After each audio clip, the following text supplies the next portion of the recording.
네, 역시 한 주의 출발 월요일 김종효의 선택이 어디로 향했을지 확인을 해봐야겠죠. 조금 더 안전하게 투자할 수 있는 우리에게 길라잡이가 되어주는 김종효 의사 만나보도록 할게요. 안녕하세요. 안녕하십니까? 네, 김종효의 픽이 오늘은 어떤 걸 선택했을지 참 궁금하고요. 좀 간지러운 부분을 시원하게 하는 시간이 아닐까 싶습니다. 채널 고정하시죠. 자, 오전장 흐름부터 저희가 정리 도와드리도록 할게요. 이사님의 오전장 한마디는 이렇게 정리됩니다. 두 가지 포인트죠. 환율. 그리고 미국채 금리를 주목하자. 안전자산 선호 심리가 주말 사이에 피습 사건으로 좀 강해지는 모습이었고 오늘 원화의 경우에는 약세를 기록하고 있어요. 근데 미국채도 좀 불리한 환경이 벌어질 수 있다. 뭐 이런 기사들이 좀 나던데 어떤 내용인가요? 네, 자 일단 뭐 트럼프 후보의 피습 사건이 있었는데 이와 관련돼서 아직까지 시장 반응은 조금 제한적이라고 봐야 될 것 같습니다.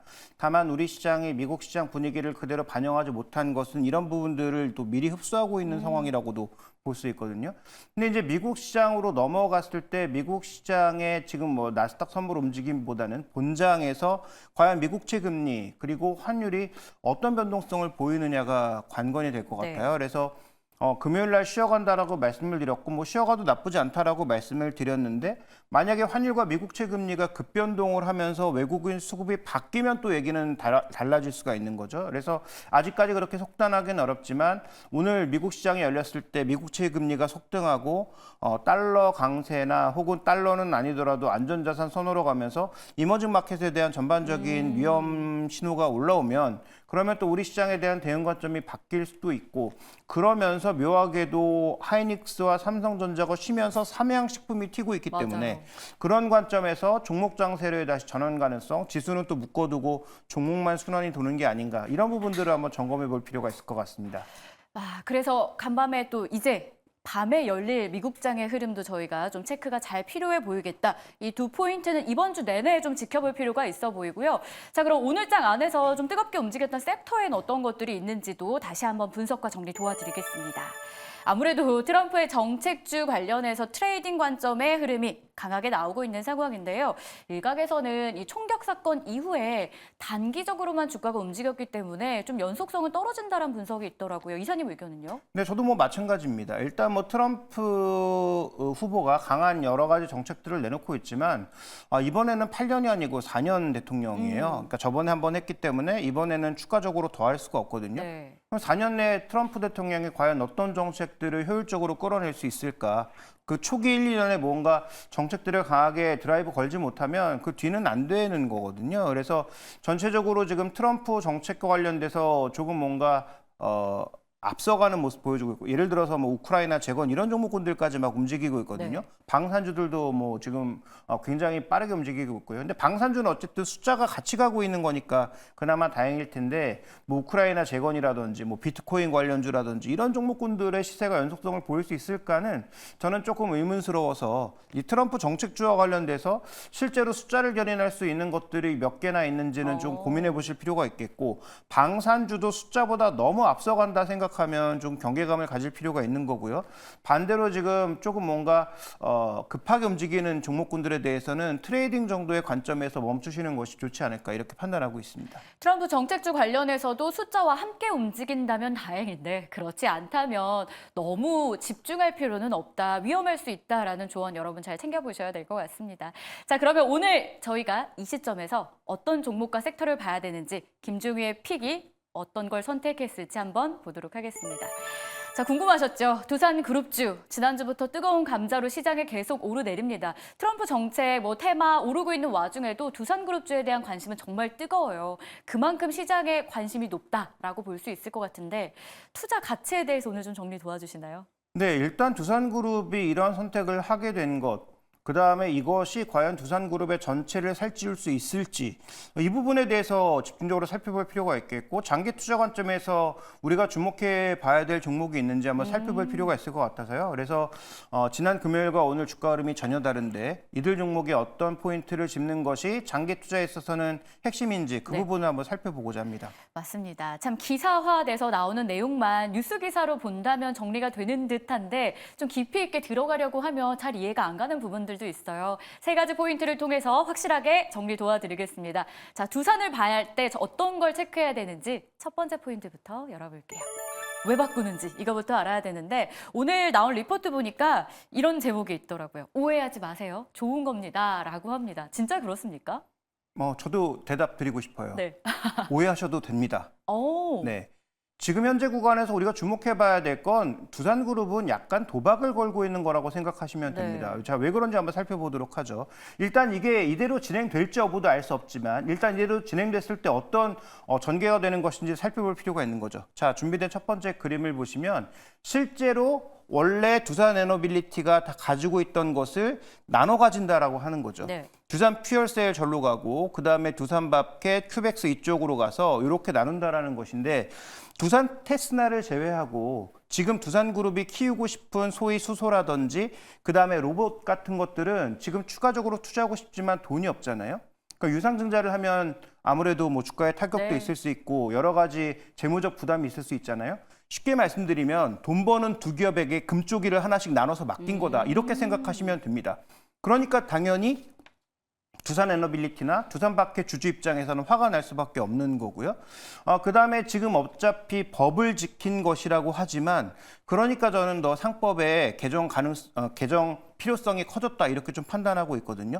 그러니까 두산 에너빌리티의 지난 힘겨웠던 구간 버티셨던 분들, 유상증자까지 다 받았던 분들에게 이런 대우, 지금 뭐 법이 그렇게 되어 있다고 하지만 그게 과연 정당한가 문제는 차치하고서라도 저 금쪽이들이 과연 장기적으로 좋아질까? 그 장기적이 3년일지, 5년일지, 10년일지 알 수 없는 거잖아요. 그래서 금쪽이들을 쪼개서 맡겼는데 저게 과연 잘 될지도 조금 알 수 없는 상황인 거고 저 과정을 과연 시장 투자자들이 다 합리적이라고 받아들일 것인가? 라는 부분에 대해서는 굉장히 변수들이 많다라는 거죠. 그래서 저는 뭐 두산그룹이 나름 승부수를 걸었다라고 판단하고 있는데 그 승부수로 가기 위한 길은 생각보다 험난할 가능성이 있다. 우리나라 투자자들도 옛날처럼 그렇게 얌전하게 대주주의 결정을 그냥 바라보진 않는다라고 봐야 될 것 같습니다. 약간은 보수적인 관점에서 이번에 지배구조 개편을 바라볼 가능성을 저희가 첫 번째 포인트를 통해서 열어봤습니다.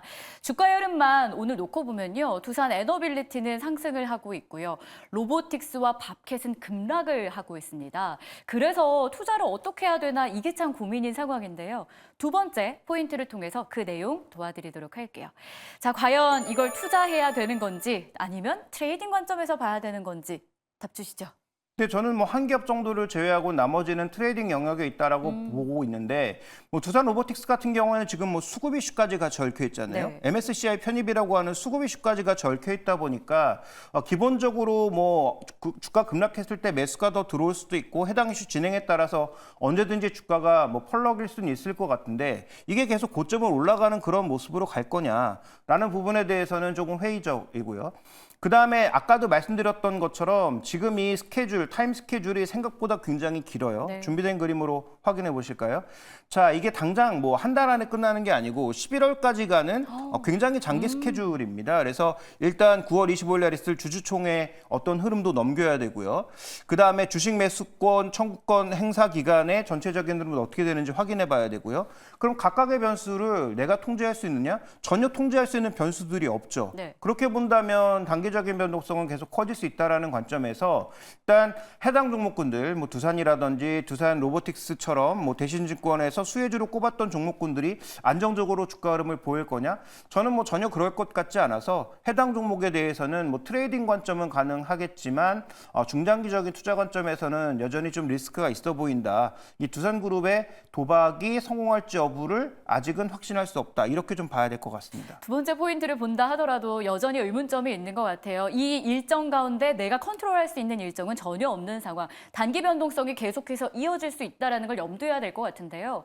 근데 한 가지, 세 번째 포인트를 본다면 이 기업은 좀 궁금해요. 증권가에서도 두산 에너빌리티에 대해서 꽤 긍정적인 리포트를 내놓고 있더라고요.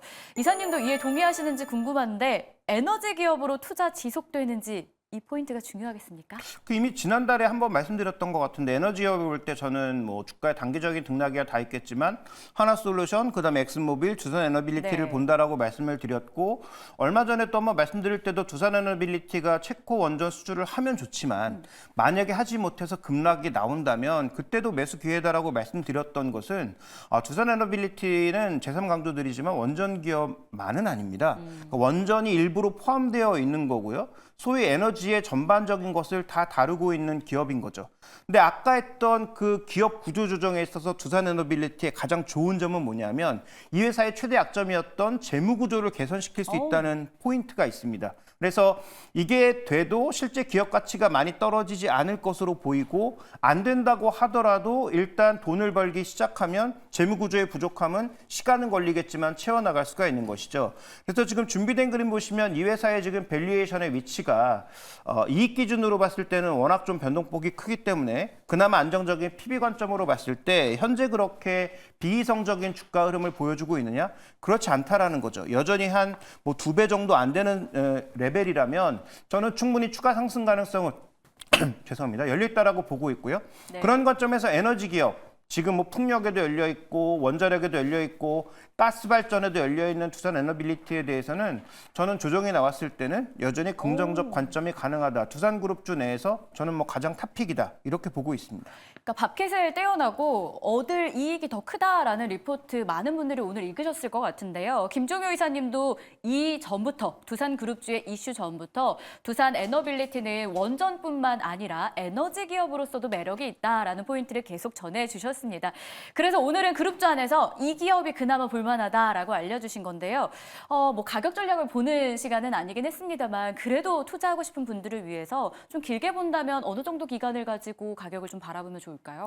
길게 보는 건 좀 더 여러 가지 이슈들이 있기 때문에 지금 당장은 길게 보는 건 쉽지가 않아 보이고요. 지금 현재 구간에서 또 제가 보기엔 PB 2배 정도, 한 25,000원 정도는 충분히 합리적인 목표가라고 바라보고 있기 때문에 그 정도의 추가적인 반등은 가능하다. 오히려 뭐 만약에 여러 가지 이슈로 인해서 급락이 또 나온다면 25,000원까지의 그 거리가 더 벌어지는 거니까 저는 그래서 이렇게 급등하는 구간에 쫓아가시기보다는 눌림이 나왔을 때 쫓아가시는 게 좋을 것 같고 만약에 체코 원전 수주를 해서 급등하면 어떡하지라는 생각도 있으실 거잖아요. 네. 그러면 다른 종목을 또 찾으면 되니까 뭐 두산그룹 내에서만 꼭 종목을 찾을 필요는 없으니까 저는 뭐 체코 원전 수주와 관련돼서는 단기 이슈의 변동성이 오히려 발생할 걸로 보고 있어서 그런 변동성이 발생했을 땐 저가 매수를 하시면 될 것 같습니다. 조정 시에 그러면 두산에너빌리티를 매수하는 것 꽤 괜찮은 상황이다라는 걸 저희가 기억해 보면서 이 그룹사 자체의 지배구조 개편 의문점까지 좀 정리를 도와드렸습니다. 도움되셨길 바라면서 이사님과 여기서 인사 나눌게요. 고맙습니다.